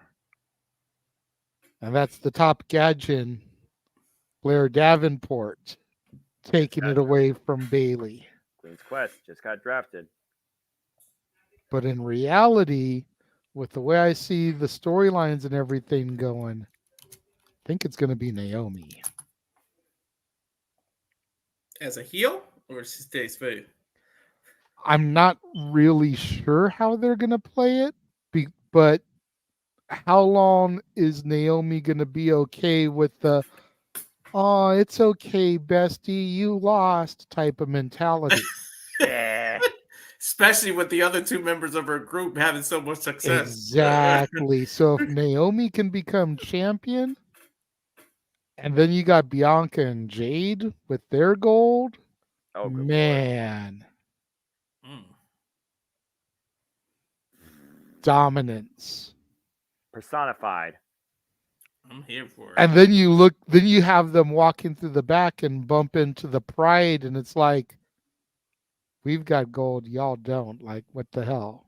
Damn. That'd be pretty funny. Not gonna lie, that kind of would be pretty funny. So yeah, I'm gonna go with Naomi. I have a feeling that over the next months, whether it's a full-blown heel turn or not, we're going to see a little bit more aggression out of Naomi, a little bit more of a fighting competitive spirit, because to Datilla's point, she's basically been a jobber since coming back at the Rumble. Pretty much. She's just been thrown in this group as the Ric Flair version of their evolution. Just to be the one that's been there the longest, that has the most experience, so to lead them into it. But yeah, she's pretty much been jobbing ever since she came back. So yeah, Noah, what do you think? Well, again, it's still so up in the air because the draft officially starts, and the only people we've seen regarding the women's championship on SmackDown is Nia, Tiffany, Naomi. Two are heels, one's a face. You already have a baby face. And we already know they're going to run back Nia Jackson Bailey. Let's just call it as we see it. They're going to run that back. Definitely not her. Please no. Naomi, I can see her, becoming that desperate, going heel, becoming maybe the new Naomi, like Daniel Bryan became the new Daniel Bryan and beat AJ Styles for the championship, became the world champion. But I just don't know. I actually still am holding out for Tiffany Stratton. I think they really could do Tiffany Stratton versus Bailey. And I do think that she used the money in the briefcase to beat Bailey. I think Tiffany's going to focus on the SmackDown side because I understand the whole briefcase thing being, not brand exclusive. But I just think that Tiffany right now has more of a focus on Bailey and that title than she does on Becky and the other title. Besides, Becca's already got enough to deal with. We know that Mommy's going to come back because Becky says she'll be waiting. Liv Morgan's not going to stop until she breaks Becky like she break Rhea. And then you have everyone else in the tag team. Blair Davenport, she's the biggest unknown and she's the biggest unproven. The only way Blair Davenport beats Bailey, in my opinion, is if she uses Money in the Bank. Because Money in the Bank should be somebody that people don't expect. You create somebody out of nothing. Tiffany Stratton's already a made star, all right? It's Tiffy time all the time. That's why I think right now they're going to let Bailey roll this for a while, but she doesn't lose it until Money in the Bank. And I'm still holding out right now on Tiffany Stratton. I'm going to go with Tiffany Stratton. Yeah, pretty much the consensus. All right, so we're going to move on to the World Heavyweight. This one's kind of pretty obvious what they're doing as well, but they could swerve us because it is the Triple H era. So we never know what they're going to do. So I'll go first on this because I'm going to say the obvious. I think he's going to hold on till they get to Scotland. And, of course, Drew McIntyre is going to win this title so that it leads to eventual rivalry between him and Punk. So I say Drew wins the World Heavyweight Championship. But what say you, Noah? We'll go right back to you.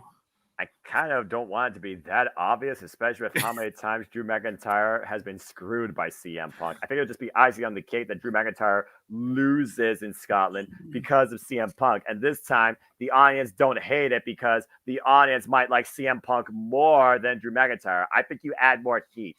I think Damian Priest deserves a chance to run with this title a little longer than just literally 2 months, if we're being honest here, because Clash of the Castle is next month, guys. That's 2 months since he's won the championship. How about we give Damian Priest a chance, especially if this dissension among Judgment Day dissolves the group and he goes on his own?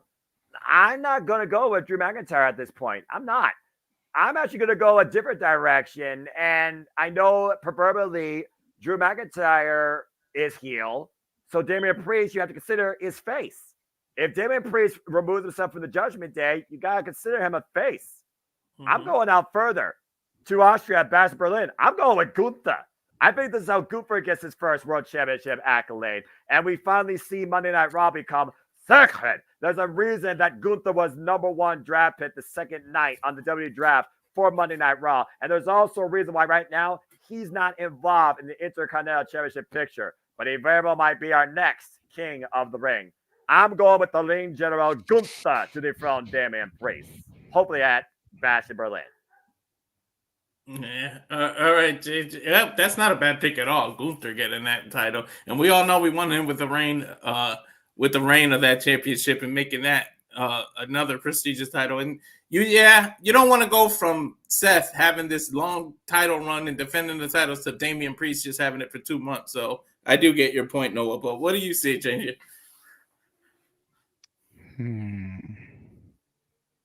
That is a good question.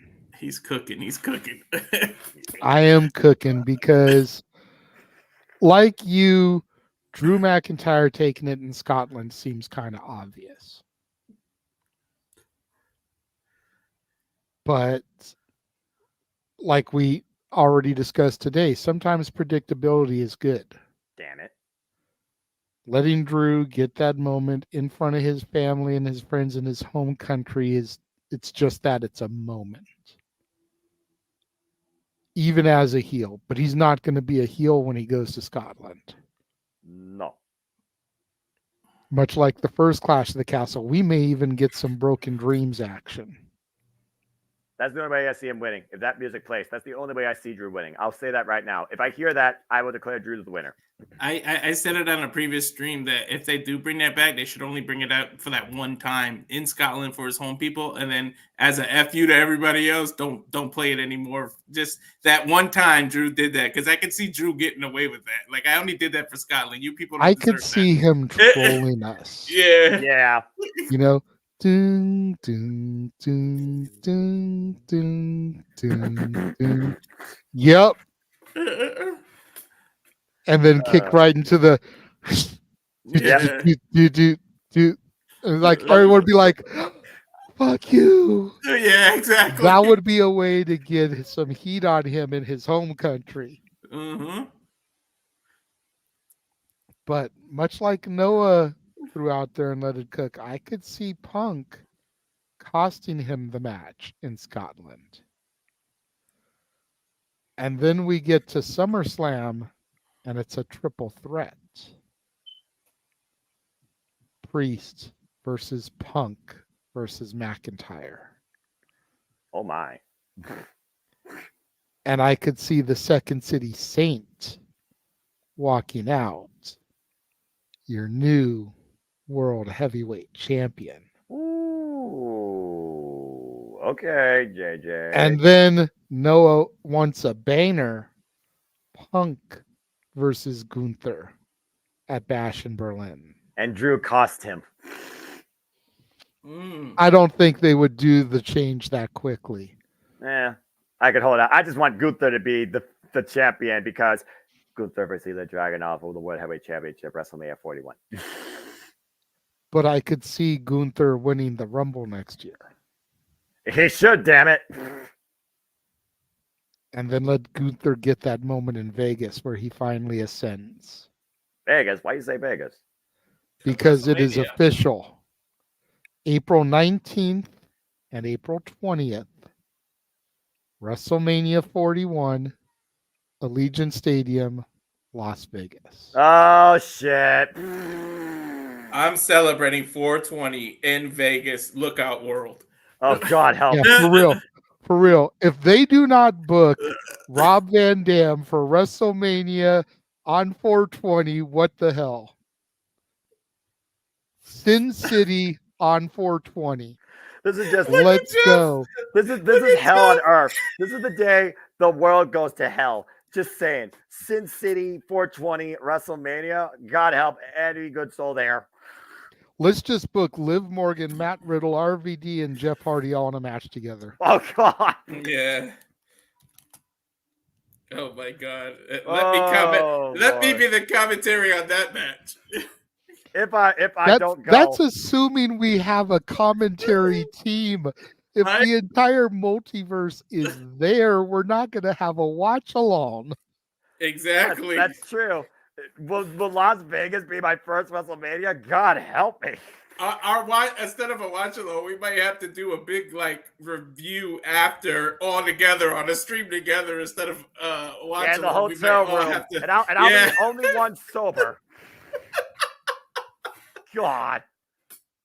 But anyway, back to our regularly scheduled programming. And to the point that Safet just threw in there, Easter Sunday is 420 next year also. Oh my God. I literally just Googled that to make sure that's legit, and that is legit.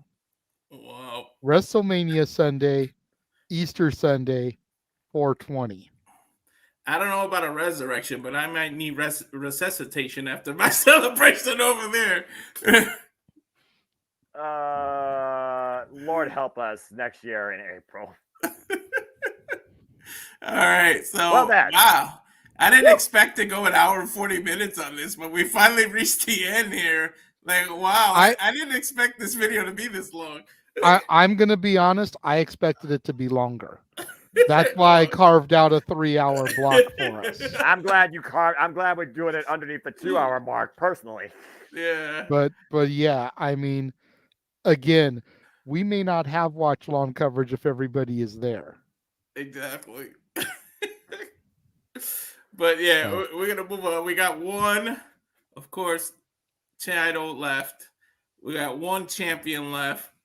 So we're going to go on to JJ first. Who do we say cuts the story off, rips the book in half, and says, no more story, get the hell out of here, Cody? Who beats Cody for this WWE Championship?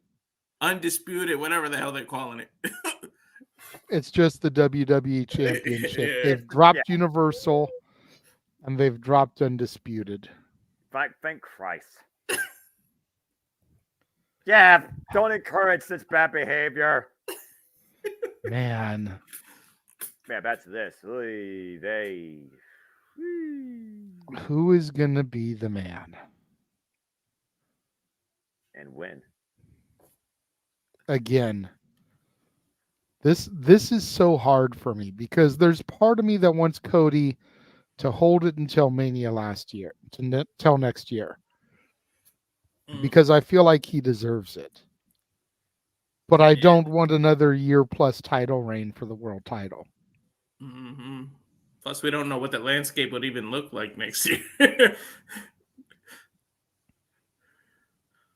And I'm almost positive we're going to set up to get Rock Roman next year. Which, holy hell, if that's going to be on at WrestleMania, yes, please. God almighty. Oh my God, imagine all of us there live to see that. Oof. And that match, as I've said all along, doesn't need the title. So we don't need to give it to Rock. We don't need to give it to Roman.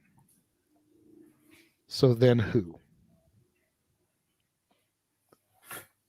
I've seen one name mentioned in the chat that I agree with. I'm not going to say which one yet.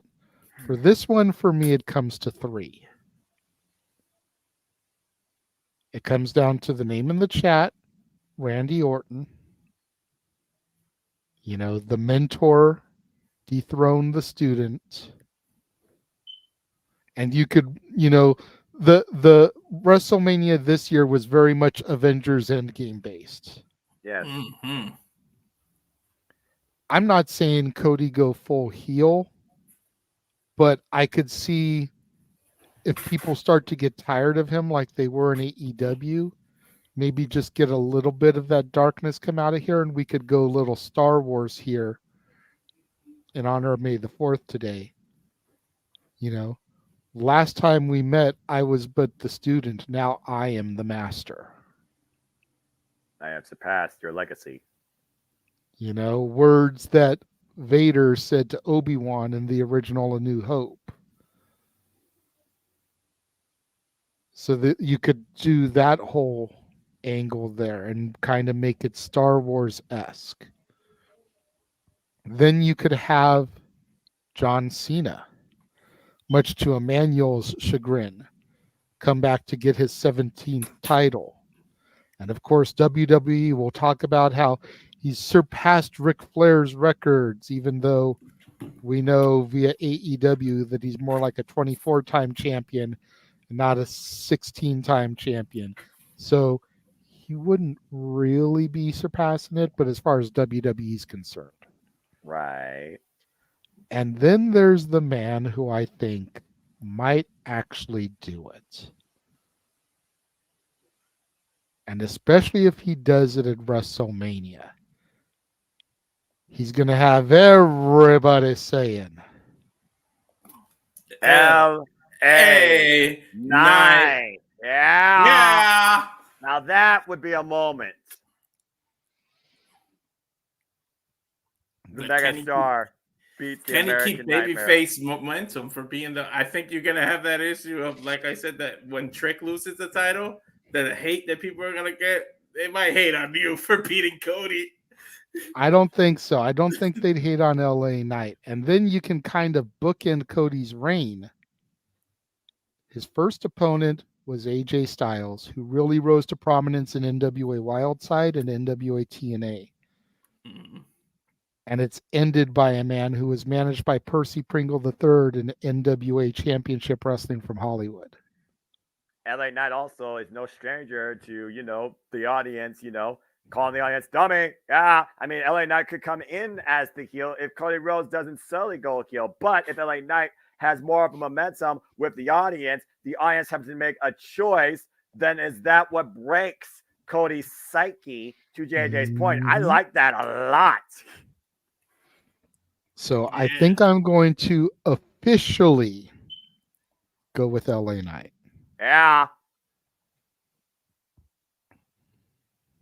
Yeah, we let JJ cook, and I think he made us a full course meal there. As he always does. All right, so what say you, Noah? Well, it's one of those things where I do wonder how this story is written and when does it get to its climax and its final chapter in this continued saga of the American Nightmare. Because I don't think Cody's run is one and done, but I am curious where it goes when he drops the title, and that's the thing you got to think about. Again, I think it's safe to say during this run, he's going to deal with the bloodline. So Dakota is going to try and find a way to face Cody Rhodes for this. We know the final boss is coming back after him, title or no title. That's a whole different conversation. You could even preferably put out that maybe Roman Reigns will one day face Cody Rhodes again in a WWE ring. But the fact that he's put LA Knight out there, another favored by the people, the mega star, People's Choice for 2023, I do like that a lot. But again, it's like we talked about. We don't know what the landscape is going to look like, and we don't know how to tail end this. Who else is going to come in? Who else is going to rise up? Who else is going to be brought in from NXT and arrive on the main roster WWE scene? I also think about people with that same level of intensity, drive, adrenaline, etc. I know I was talking about Gunther versus Ilya Dragunov earlier, but something to me right now kind of wants to see Ilya Dragunov be the guy to beat Cody Rhodes because of how intense Ilya is, how much he puts his family on his shoulder, and just how far I know Ilya will push Cody Rhodes, and if Cody Rhodes can hang or will he be burned by the Mad Dragon. So just to be a little different, but also go with somebody that I feel no matter what, the people are going to respect tremendously because of what he brings in that ring. I'm going to go with Ilya Dragunov being the guy to beat Cody Rhodes because I don't think Ilya is going to just strictly be on Raw. And if you know what I know, especially if we're going to go to WrestleMania, Elimination Chamber and Royal Rumble have a whole different say on what you can see at WrestleMania 41. I'm going to go with Ilya Dragunov. Nice. I know you said it, JJ, that you're tired of the long title reign, but do you necessarily do this with Cody? But I think they do this with Cody, and Gunther wins the Royal Rumble, and that's how you get Gunther back on SmackDown. You can change brands because you can challenge any winner when you win the Royal Rumble. Correct. So I think Gunther does that, and he gets it in Vegas. But like you said about the other title, but I think he goes and challenges Cody for the WWE Championship. And hopefully we're all there live to see it. But Gunther winning in Vegas and defeating Cody, the story began at WrestleMania or ended at WrestleMania, and now a new story, Gunther's story, begins at WrestleMania 41. So I say Gunther. I think Cody holds on to this. And now watch us all be wrong, and they give it the Rock at SummerSlam. I mean, the one we don't want, which we don't want to happen. But I mean, they're not. I know, but like that pop that Gunther, I think Gunther would actually get a babyface reaction after that if he did that. I know I said I worried about the heat, that somebody could take the heat of beating Cody, but Gunther might get the react, because it's like no matter Gunther's character, we all want to see him eventually reach that level. For him to finally do that in Vegas at WrestleMania 41, and then it's like a full-blown, we keep saying the word story, but and I'm actually tired of that moniker, but the story began and ended all at WrestleMania for Cody, and then maybe he can get a little break after that and go away for a little bit, and we can see what happens next year. But so my official pick will be Gunther, but he's got to win the Royal Rumble to be able to switch brands again, unless, brand split, nobody cares about it. But that's how I say. That's fair. Third time the charm for Gunther, by the way. I mean, let's think about it. It was literally last year's Royal Rumble. He and Cody were the last two. It was this year's Royal Rumble. He was part of the last three. I think he literally is just one step away from winning. Yeah. So we did it. We've reached the end. So I'm gonna play a short video of where you can follow all of us on the different social medias, and then when we come back, we do our shills and we'll get out of here, because our night is far from over, folks. Way far from over. So we'll be right back after the short video.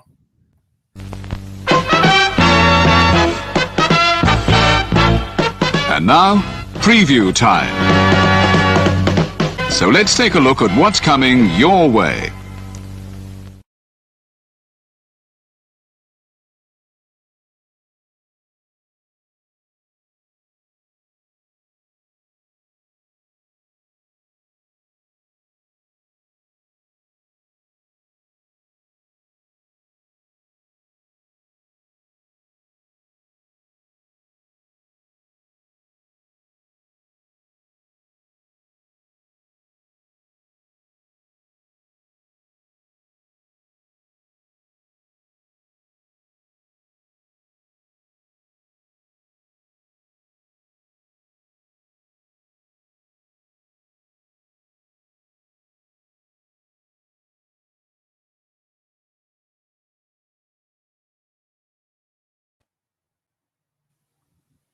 All right, so JJ, we'll start with you, and go ahead and plug what you got to plug, sir.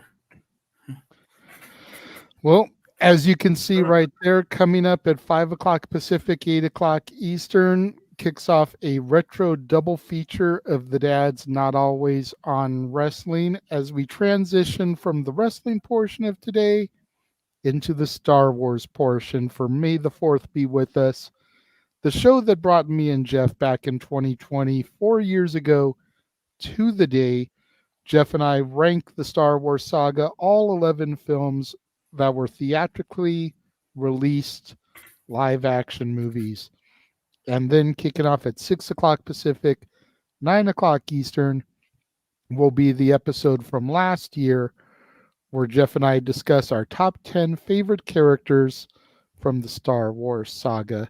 And of course, all that is going to lead into the Saturday night shenanigans that are open mic night, where we will be doing our version of Jeopardy, and it'll all be Star Wars trivia.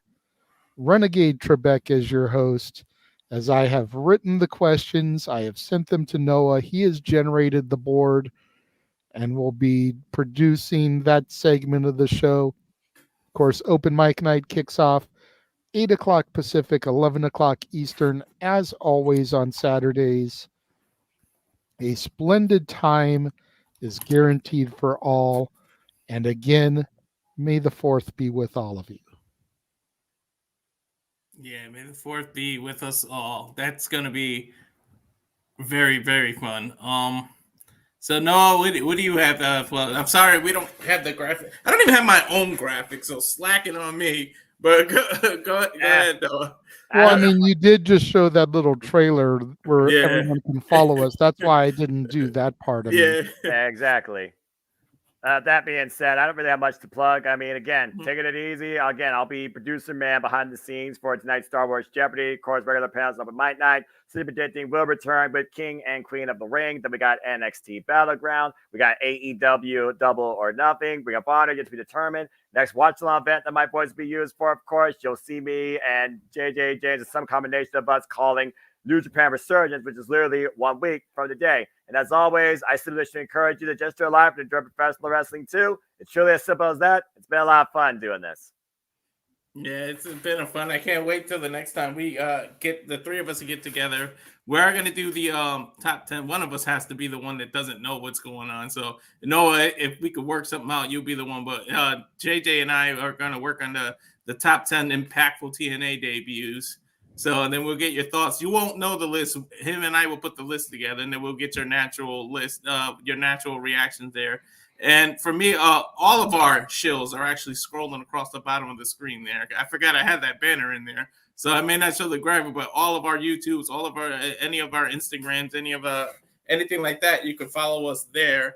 So for the Renegade JJ Williams, for the Simple Man Noah Foster, I have been Mr. Reliable Walter Cruz. Thank you, everyone, and have a good night. The Jeff Meacham Network's Multiverse of Media. For over 15 years, the recognized symbol of excellence and the standard bearer in coverage of sports and entertainment.